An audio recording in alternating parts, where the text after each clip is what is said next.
quand les caméras. Aïe.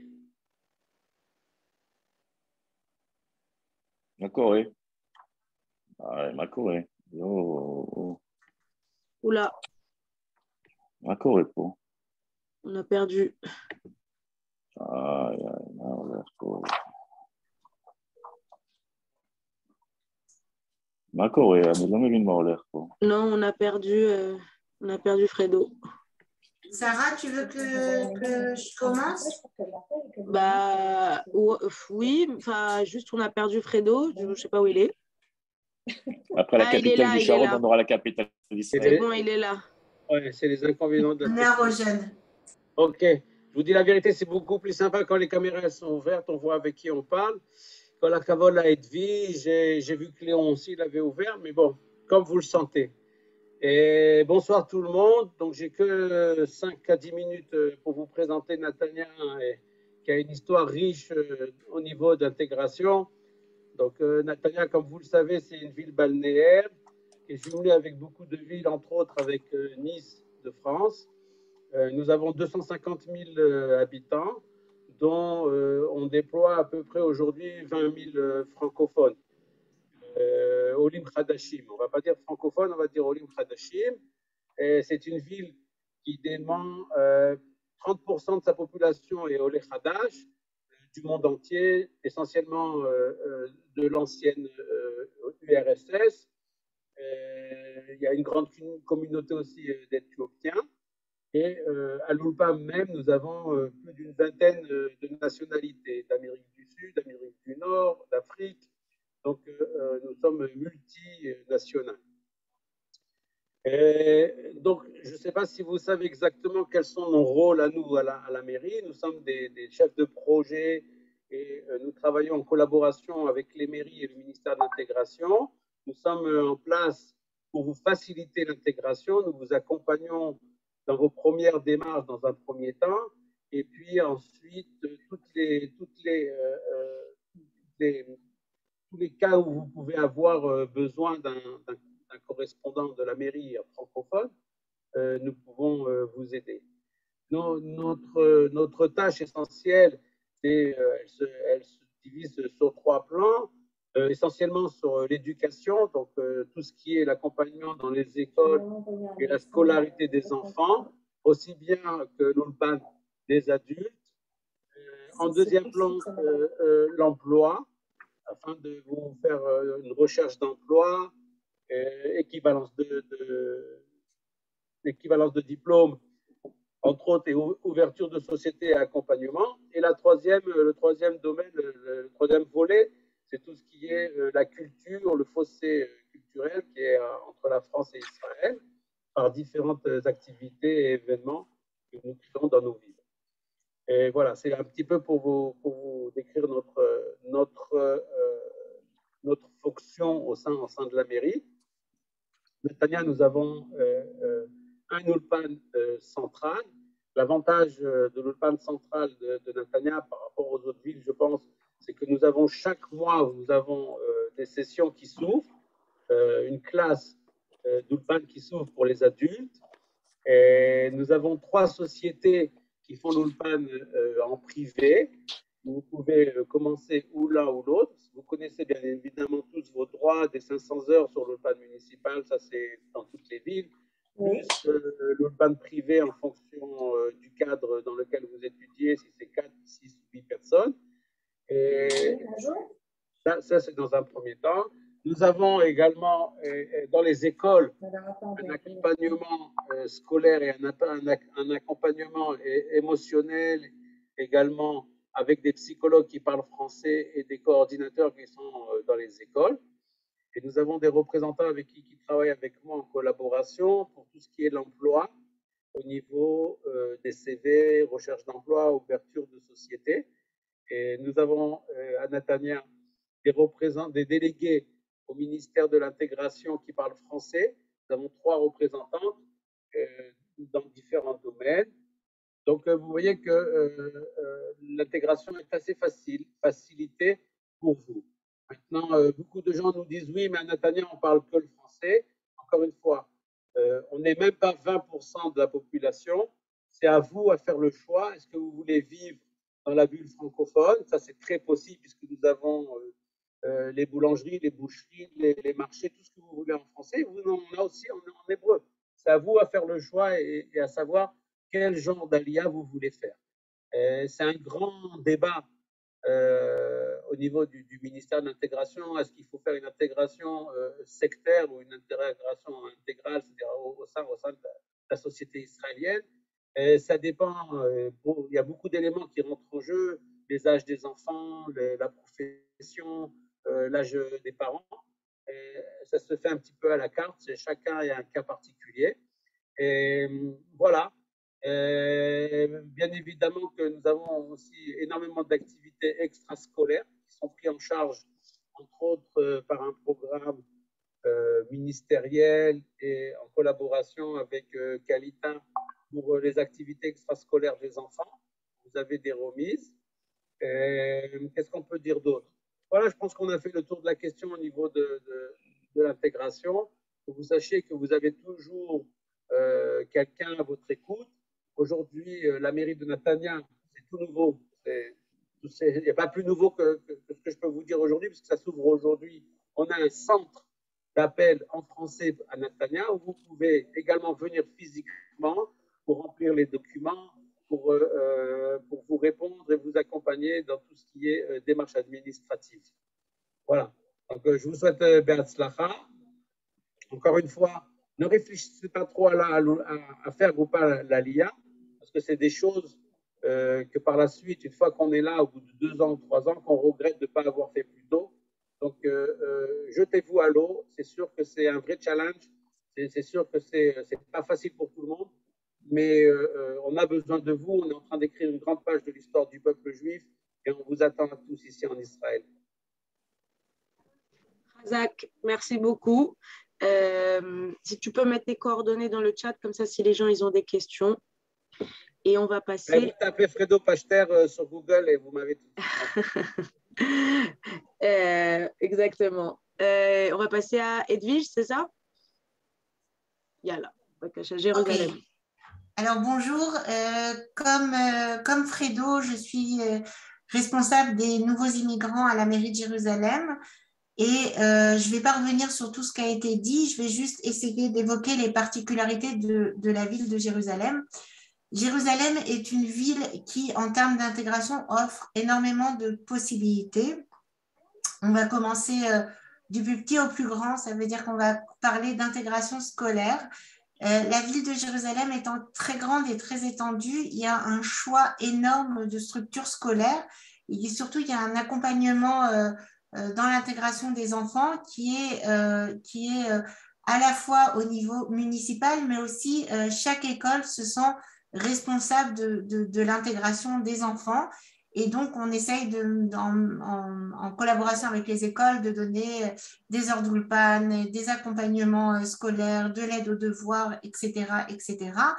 Évidemment, comme l'a dit Fredo tout à l'heure, on a aussi le programme Mechoubarim sur la ville, ça veut dire des ateliers extrascolaires qui sont organisés pour les enfants à des prix subventionnés. Et on a aussi les mouvements de jeunesse qui sont très actifs dans l'intégration des Olim, que ce soit le Bnei Akiva ou les Tzofim ou Ezra. Les Tzofim, c'est les scouts, qui, eux, prennent aussi une partie de la responsabilité de l'intégration scolaire et de l'intégration des enfants avec des programmes particuliers pour que les enfants se sentent bien dans ce type d'activité. Ensuite, donc on va passer aux jeunes. Ça veut dire que Jérusalem est une ville qui propose énormément de structures universitaires. Ça veut dire, évidemment, on a la fameuse Université de Jérusalem qui est mondialement connue, mais aussi on a énormément de Michlalot, ça veut dire que ce serait l'équivalent d'écoles supérieures en France, et donc qui propose aussi bien dans les matières médicales que paramédicales que scientifiques, des cursus universitaires adaptés donc aux Olim avec un encadrement particulier dans pas mal de ces endroits d'études. Il y a des coordinateurs pour les Olim qui sont là pour aider et accompagner les OLIM dans leur parcours d'intégration. Ensuite, évidemment, on arrive à la tranche d'âge des gens qui sont qui ont déjà une carrière professionnelle, soit en cours, soit en démarrage. Et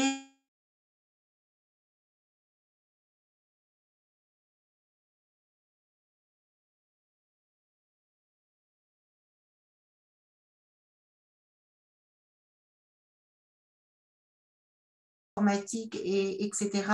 Il y a énormément alors on parle souvent de Tel Aviv et sa région pour tout ça, mais il faut savoir qu'à Jérusalem, de plus en plus, on attire des grandes sociétés qui eux-mêmes sont toujours en recherche de personnel et de gens pour travailler. Et évidemment, c'est la ville qui a le plus de grands hôpitaux. Donc, pour tous les gens qui sont dans le domaine médical, il y a aussi moyen de s'intégrer par ce biais-là. On a également la présence de l'association Kalita qui fait énormément de collaboration avec la mairie de Jérusalem et qui s'occupe de la question de l'emploi en collaboration avec la mairie de Jérusalem, en organisant des cours d'intégration professionnelle, mais aussi des conseils personnalisés, reconnaissance des diplômes, etc., etc. Et la grande particularité de Jérusalem, c'est que, en fait, dans 18 quartiers de la ville, on a des coordinateurs d'intégration qui sont là pour aider et accompagner les gens au niveau de leur quartier. Ça veut dire de mieux connaître leur quartier, de leur permettre de participer aux activités qui sont organisées par les centres communautaires, d'organiser aussi des activités spécifiques par langue. On essaye aussi d'organiser des activités pour que les parents comprennent mieux l'intégration des enfants. Et donc ça, c'est tout des sujets sur lesquels on met en place des équipes qui vont accompagner les familles et les parents pour que l'intégration se fasse le plus doucement possible. Comme a dit Fredo tout à l'heure, on peut aussi vivre en français à l'heure française, mais on peut aussi vivre en hébreu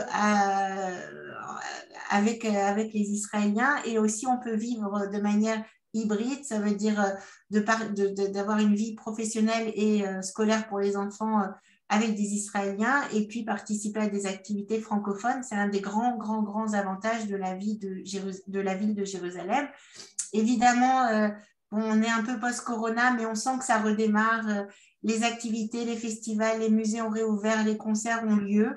Et bien que Jérusalem a une image de ville Kotel, et d'ailleurs, comme vous pouvez voir sur mon fond d'écran, ça n'a pas loupé, on m'a mis la vieille ville, mais c'est aussi une ville qui est énormément, qui était et qui sera, si Dieu veut, énormément visitée, énormément prisée. Et ce n'est pas uniquement le Kotel, la vieille ville, mais c'est aussi une ville pleine de ressources, pleine d'énergie, pleine de festivals, pleine de rencontres culturelles, pleine de concerts, etc. Je vais finir par qu'est-ce qui se passe pour les retraités. On a dans les quartiers des clubs de retraités francophones où les activités sont adaptées avec des conférences, des sorties, etc. Donc chacun peut, vraiment à Jérusalem, l'avantage c'est que chacun peut trouver sa place et chacun peut vivre son intégration au rythme qui lui va, et tout en étant accompagné par des professionnels, par des bénévoles et par des personnes qui sont là depuis plus longtemps et qui peuvent leur donner un peu les clés de l'entrée dans la ville. Évidemment, on a plusieurs formules d'Ulpan. Ça, c'est comme dans toutes les villes, mais je ne vais pas rentrer dans les détails pour laisser le temps à mes amis et collègues des autres villes de parler. Voilà. Et comme a dit Fredo, on vous attend ici en Israël. Le plus dur, c'est de faire le premier pas et ensuite, ça suit.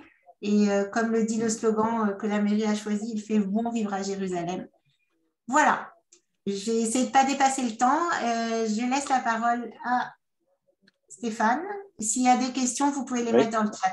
Il y a Chaya qui demande le logement. Alors, effectivement, le logement à Jérusalem, ça va dépendre, comme dans toutes les villes, des quartiers. Ça va dépendre si vous faites le choix de la surface. Ça va dépendre, il y a des immeubles très modernes et il y a des immeubles il y a des immeubles plus anciens et tout ça, ça va fixer le prix du marché. Et donc, il y a des quartiers qui sont tout à fait abordables, mais qui ne sont pas ni le centre-ville, ni Baca, pour ceux qui connaissent, ni Arnona. Je pense plus à des quartiers comme Pisgadzev, Armona-Native, etc. Et puis, il y a des quartiers qui sont très prisés, donc qui sont effectivement plus chers. Mais ça, je pense que c'est la même chose dans toutes les villes. Voilà.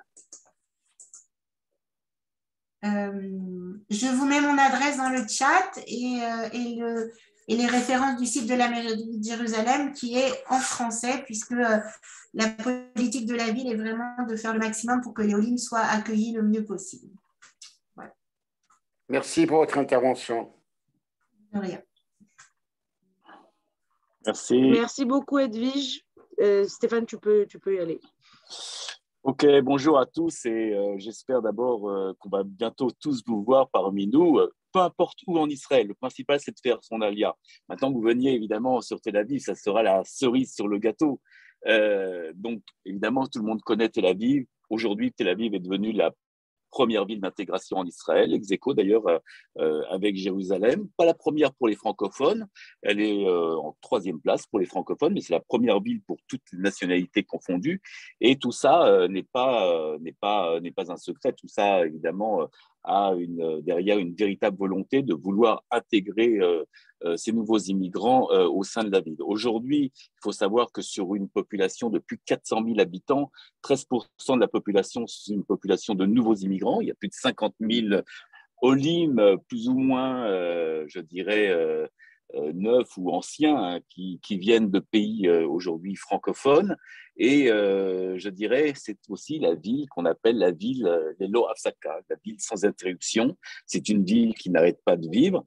Alors, Tel Aviv, évidemment, c'est aussi le pôle économique, la capitale économique et la capitale culturelle. Mais j'aimerais revenir sur notre job, le job que notre travail. Fredo vous l'a commenté, Edwige vous l'a aussi commenté. Dans le fond, si je devais définir notre travail auprès des Olim Khadashim, pour prendre une connotation un peu plus tel-avivienne, nous sommes votre Waze. C'est-à-dire que nous sommes là pour vous accompagner, pour faire de l'accompagnement personnalisé avec un nombre extraordinaire de conférences, d'ateliers. Le tout, c'est de vous donner les clés pour vous intégrer au sein de la société israélienne, pour que vous puissiez la comprendre, cette société israélienne, et surtout que vous puissiez y entrer les 2 pieds dedans. Alors, Tel Aviv, ville qui ne s'arrête jamais, mais une ville pour tout le monde, une ville où il y a autant de start-up avec du high-tech que du low-tech. C'est-à-dire que nous avons des gens qui viennent de tout horizon. Et ce n'est pas parce que vous ne venez pas du monde du high-tech qu'il va falloir avoir peur de venir à Tel Aviv. Il y a autant de ce qu'on appelle de low-tech que du high-tech. Et donc, il y en a pour tout le monde. Comme je vous l'ai dit aussi, Tel Aviv est une capitale économique, mais aussi une capitale culturelle, avec énormément de théâtre, énormément d'ateliers culturels, énormément aussi de centres communautaires, avec énormément d'activités pour tout le monde, d'ailleurs, et pour tous les âges, et dans tous les quartiers, je dirais, de Tel Aviv. Et donc, je dirais que chacun, aujourd'hui, à Tel Aviv, peut trouver chaussures à son pied. C'est aussi une ville pour tous. C'est vrai, on a l'idée que Tel Aviv est une ville qui est bon vivre pour les jeunes, où il y a énormément de jeunes et où on fait la fête toute la nuit. Mais il faut savoir que la majorité des gens qui vivent à Tel Aviv, la majorité de la population qui vit à Tel Aviv, ce sont une population de familles avec souvent 2, 3, 4 enfants, avec un tissu scolaire extrêmement vaste. Au-delà, évidemment, de ces 2 universités, que ce soit l'université de Bar-Ilan ou l'université de Tel Aviv, il y a aussi les Mirlalot, c'est-à-dire les écoles supérieures, mais aussi un tissu d'écoles avec un excellent niveau, on peut dire, sur tout le tissu, sur tout le réseau de la ville, sur toute la carte de la ville. Alors, des écoles, il y en a aussi pour tout le monde. Il y a des écoles non religieuses, il y a des écoles religieuses, il y a même des écoles haredim, et donc tout le monde peut trouver sa place à Tel Aviv, peu importe exactement quel est votre degré, votre volonté et votre degré de spiritualité, pour dire clairement les choses. Mais chacun peut trouver sa place à Tel Aviv. Et je dirais aussi que nous avons énormément aussi de synagogues qui se sont réouvertes à Tel Aviv. D'ailleurs, en grande partie grâce à l'Alia de France, qui a permis d'ailleurs la réouverture de ces synagogues, et on en trouve un peu partout, ce qui permet aussi, dans le fond, de conforter ce lien qu'il y a au sein de la communauté francophone et française plus particulièrement au sein de la ville. Alors, comme je vous l'ai dit, Tel Aviv, il y a des jeunes, il y a des très jeunes, il y a des familles, il y a des enfants, il y a aussi des personnes âgées. Pour les personnes âgées, nous avons aussi un nombre de clubs qui font des rencontres plusieurs fois par semaine avec des excursions, un peu comme ce que disait tout à l'heure Edwige, avec plein d'activités, exactement. Pour les jeunes, il y a les mouvements de jeunesse, pareil qu'à Jérusalem, ça part du Bnei Akiva en passant par les scouts jusqu'à le Noir Obed, enfin, je sais pas, le Dror Rabonim, je pense que ça se passe comme ça en France. Et il y a aussi pour les familles énormément d'activités aussi que nous créons pour aussi, comme je le disais auparavant, vous aider à vous trouver votre place dans la société israélienne. Alors, vous allez me dire, Tel Aviv, c'est vrai, et pour beaucoup, c'est cher. C'est vrai. Le prix de l'immobilier est cher à Tel Aviv, mais c'est comme vous allez me dire, et je vais vous dire, à Paris, c'est bien plus cher que, je ne sais pas, à Bordeaux ou à Choisy-le-Roi ou à Vincennes. Donc, si vous voulez, c'est une capitale économique. Mais dans le fond, quand vous regardez bien la donne, à Tel Aviv, d'abord, vous n'avez pas besoin de voiture, premièrement, donc c'est une sacrée économie, et vous avez des impôts locaux qui sont sûrement les moins chers d'Israël. Donc, il faudra à un moment donné faire la préparation de ce budget, et là-dessus, on pourra vous aider pour voir comment vous rentrerez, je dirais, et vous verrez que les choses, dans le fond, ne sont pas si drastiques que ça. Il y a eu, pour vous donner une petite information, il y a 3 ans de ça, une émission à la télé israélienne, avec 3 ou 4 familles israéliennes qui ont quitté Tel Aviv parce qu'elles trouvaient que le loyer était trop cher. Et donc, elles sont parties un peu en dehors de Tel Aviv. Et sur les 3, il y en a 2 qui ont souhaité de revenir à Tel Aviv parce qu'à la fin du compte, ça leur revenait beaucoup plus cher d'aller vivre ailleurs. Oui, on peut aller. Moi, j'ai Tel Aviv. Allô, vous m'entendez ou pas? Oui, parfaitement. Bon. Voilà. Donc, ce que je voulais dire, il y en a pour tout le monde. Nous, ce que nous souhaitons, évidemment, c'est vous voir arriver en Israël. C'est la plus grande mitzvah. Vous pouvez faire toutes les mitzvahs que vous souhaitez, mais faire son Dalia est la plus grande mitzvah pour le peuple juif, pour vous aussi.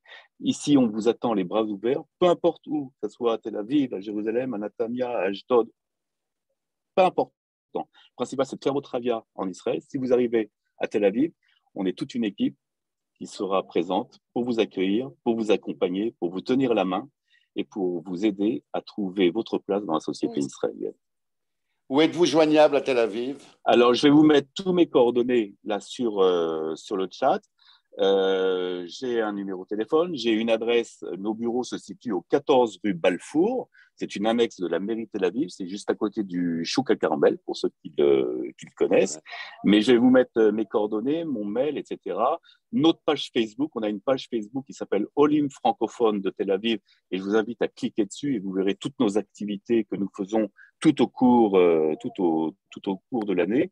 C'est assez vaste. Actuellement, on est sur un champ qui touche un bootcamp pour les gens qui veulent créer leur start-up. Donc, on est en train de les aider là-dessus avec des mentoring. On a fait une grande conférence sur les questions fiscales, une grande conférence sur les questions de l'armée, etc., etc. Donc, on est franchement là pour vous accompagner. Dans le fond, il y a une chose qui nous est très importante, c'est de vous écouter. Écouter vos besoins. Et de là, on crée, je dirais, l'activité ou la conférence pour répondre à ce besoin. Merci. Voilà. Excusez-moi, c'est un service qui est attaché à l'ARIA, qui est attaché à la mairie. C'est un service qui est attaché à la mairie. Comme Edwige vous a parlé auparavant, c'est un service qui est attaché aussi à la mairie de Jérusalem. Et Fredo vous a parlé, c'est la mairie de Natania. Alors, sur la question de l'emploi, parce que j'ai simplement omis de dire, on travaille en partenariat avec aussi Kalita. Kalita a un grand centre à Tel Aviv, dans un de nos locaux, un des locaux d'ailleurs de la ville. Et nous travaillons en partenariat avec eux, en tout cas pour vous aider à trouver votre voie professionnelle et à trouver in fine un emploi pour que vous puissiez vous intégrer le mieux. Merci beaucoup, monsieur. Voilà. Je vous écris tous mes coordonnées sur le chat et en espérant franchement vous voir très bientôt parmi nous. Si Dieu veut.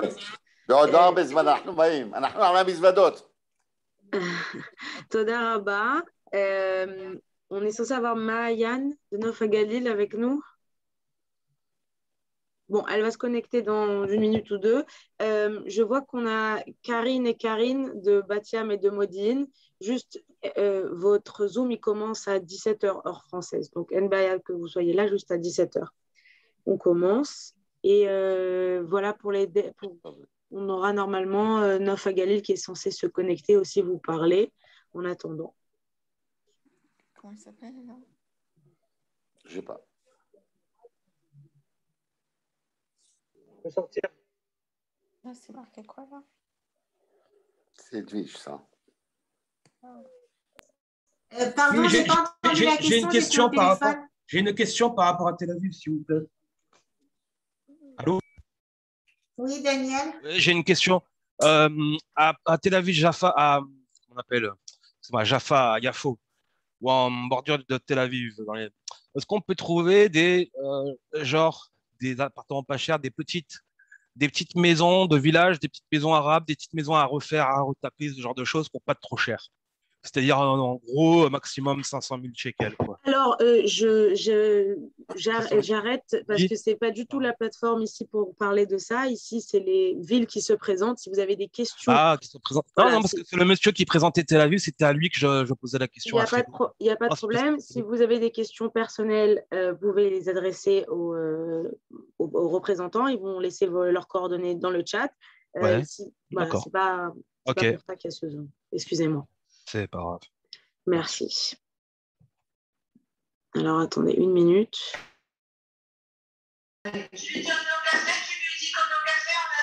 Oui, bonjour. Allô, vous m'entendez? Ça va? Ça va? Tu m'entends? Oui. Alors, concernant Yafo, parce qu'il y a une question concernant Yafo et j'ai été déconnecté, je ne sais pas ce qui s'est passé. Oui, c'est moi. Alors, c'est vrai qu'il y a des moyennes et des grandes surfaces. Maintenant, de plus en plus, on trouve de petites surfaces. Maintenant, la question a un prix, vous me dites un bas prix, tout dépend de ce que vous appelez bas prix. Il faut savoir aujourd'hui que même les prix à Yafo commencent à monter. Donc, ce que je vous invite, c'est de prendre contact avec moi et on regardera ça tranquillement avec Yatchtime, qui est l'équivalent du particulier au particulier, tranquillement, et on verra exactement. D'accord, en privé. Mais vous avez compris ma question, en gros. Hein. J'ai compris votre question. Voilà, j'ai compris. Okay. J'écris le chat à tout le monde. Ok, d'accord. Je vais rajouter votre contact. Ok, voilà. Ouais. J'ai pas reçu sur le chat, mais. Non, je vais le mettre là maintenant. Ok, ça marche. Ok.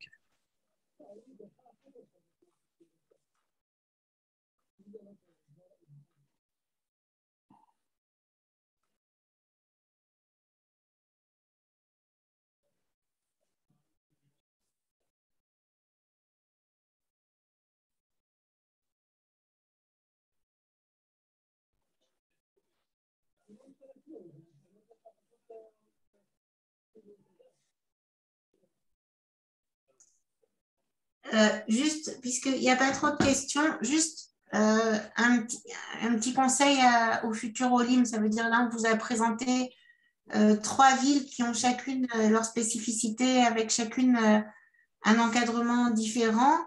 Il faut aussi penser à je veux dire, on en a moins parlé, mais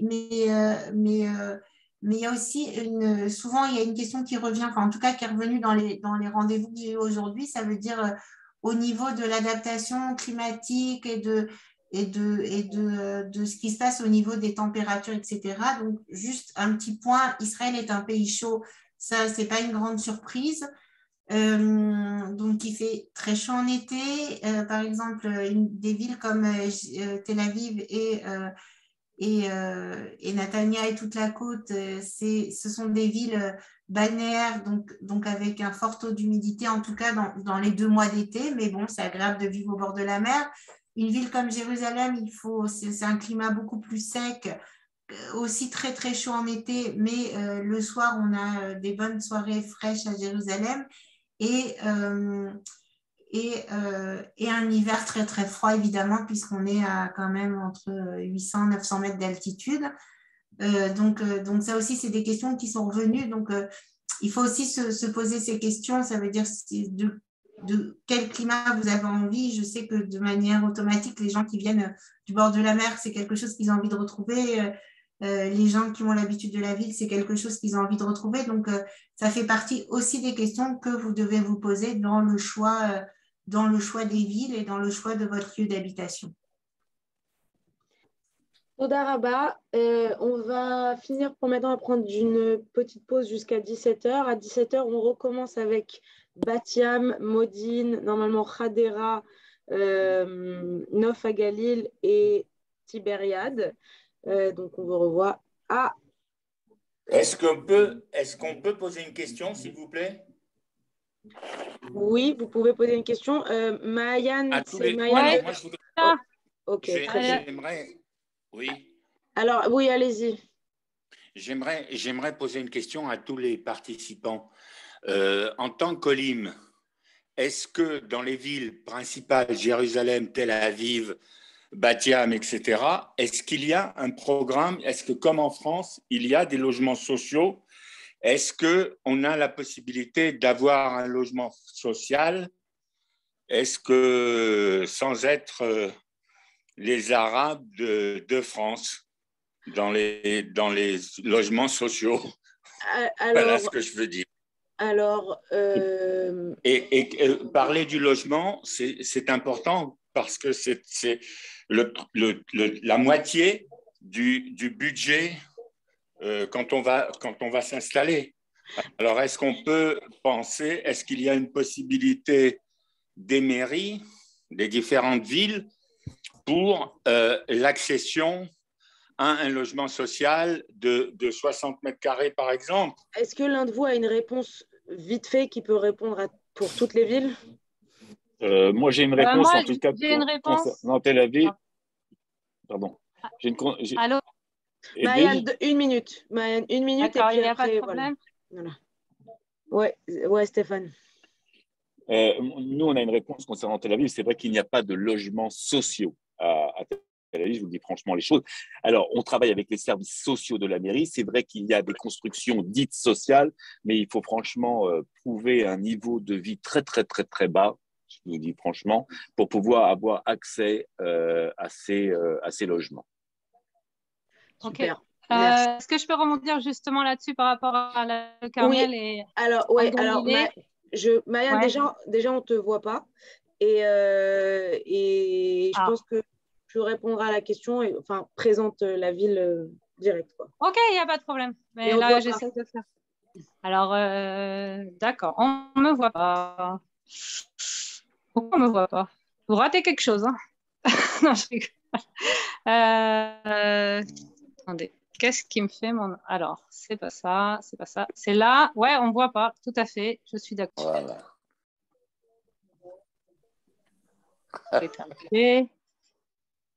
Je n'arrive pas à la mettre, la vidéo. Pourtant, je me vois, moi. On te voit. Excusez-moi, les amis. Voilà. Pour parler. Je n'arrive pas à faire... Alors, est-ce que vous m'entendez quand même? On t'entend, on te voit, tu peux y aller. Super. Bonjour, je m'appelle Mayan, je suis de Carmiel. Désolée, problème technique toute la journée. Je n'ai pas maîtrisé le truc. Je suis vraiment désolée. Merci à Megan de m'avoir donné une seconde chance. Donc, Carmiel se situe dans le nord d'Israël, à quelques kilomètres de Haïfa, entre Akko, Saint-Jean-d'Acre pour les francophones, et Tibériade. On est vraiment plus à Akko, mais on n'est pas loin, et à 10 minutes de Sfat dans la montée, pour situer un petit peu. On est une ville de 41 000 habitants, je crois, 45. Il y a tout ce qu'il faut. Il y a le train, il y a le bus, il y a les écoles. Juste, on a l'Ort et on a une Mikhlala, pas université Mikhlala. On a un complexe sportif, on a des centres d'achat. Et grâce au train, les gens vont souvent qui travaillent au Technion à ou autres prennent le train et reviennent sur Carmiel. Pour ce qui est des logements sociaux, on est comme peut-être mieux doté que Tel Aviv. C'est Amigour aussi, comme Tel Aviv, si je ne me trompe pas. Mais c'est plus facile d'accès. Et il y a aussi des droits de 5 ans en Olé Khadash pour avoir un logement social. Voilà. Ce que d'autres dire sur la ville, c'est une ville active. Il y a beaucoup de jeunes. On fait beaucoup de choses communautaires, laïques ou pas religieux, tout ça. Il y a beaucoup de choses qui sont faites. C'est des gens qui aiment beaucoup leur ville, qui font beaucoup de bénévolat de toutes sortes dans l'école, pour donner à manger aux gens, pour nettoyer la ville, pour le sport. Je ne sais pas quoi d'autre vous dire de plus. Il y a des questions. Marianne, peut-être parler des écoles de l'Ulpan. Ouais. Ouais. Des aides au Olim. Ah oui, tu as raison. Merci beaucoup. Merci beaucoup. Tu m'aides beaucoup. Alors, on a l'Ulpan de la ville qui est le matin de 8h à midi, 1h et qui peut se faire par Zoom s'il y a malheureusement des cas de contamination corona. Et on a l'Ulpan, on travaille ici avec Miberit. On a eu l'agrément pour un Ulpan avec 7 élèves.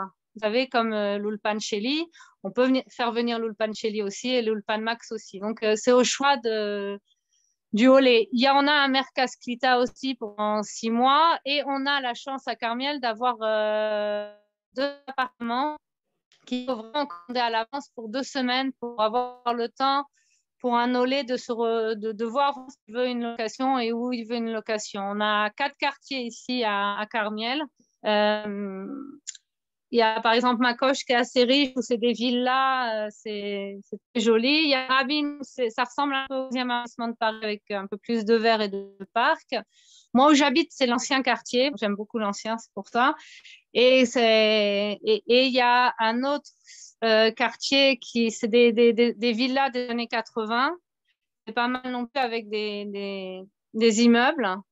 Et on a un nouveau quartier qui va s'ouvrir avec des immeubles neufs. Alors, il y en a qui veulent acheter du neuf là-bas.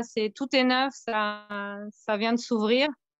Et on a l'ancien quartier qui est à côté du Merkaz Klita et où c'est des immeubles. Non, nos immeubles, il n'y a pas vraiment de tour à Carmiel. Hein. Il y a 2-3 tours. C'est pas un Yishuv non plus. Il y en a qui me disent que c'est un Yishuv. Non, c'est une ville bien structurée. Niveau des écoles, on a tout type d'écoles. Il y a même une Montessori pas loin. On a des écoles orthodoxes, très religieuses, jusqu'à Chiloni, qui sont bien, même les Chiloni, ils ont un bon niveau. On a école d'Ati de l'État. J'espère que les Français comprennent un peu la différence, c'est compliqué. Donc, les écoles, il y a du GAN jusqu'au lycée. Et souvent, les jeunes, soit ils partent, de toute façon, ils ont l'armée ou le Chiroutmi, mais après, ils partent à l'université. Il y a Haïfa.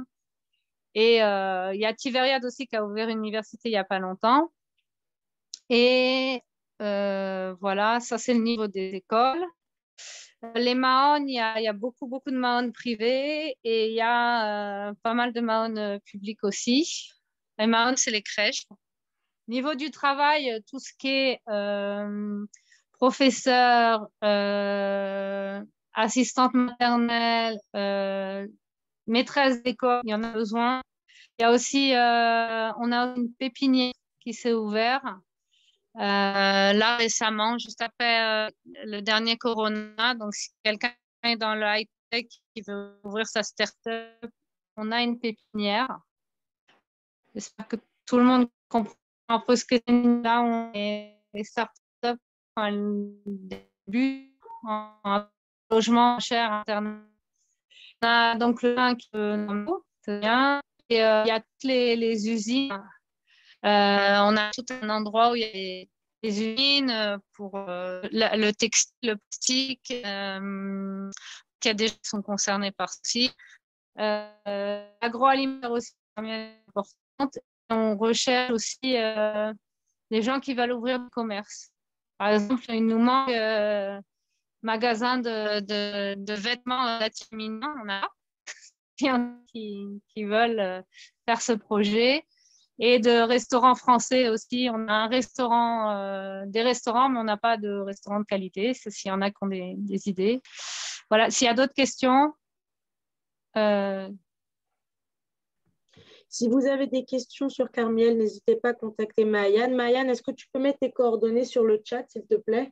Comme ça, si les gens ont des questions, ils peuvent te contacter directement. Bien sûr, je vais essayer par contre. C'est un essai.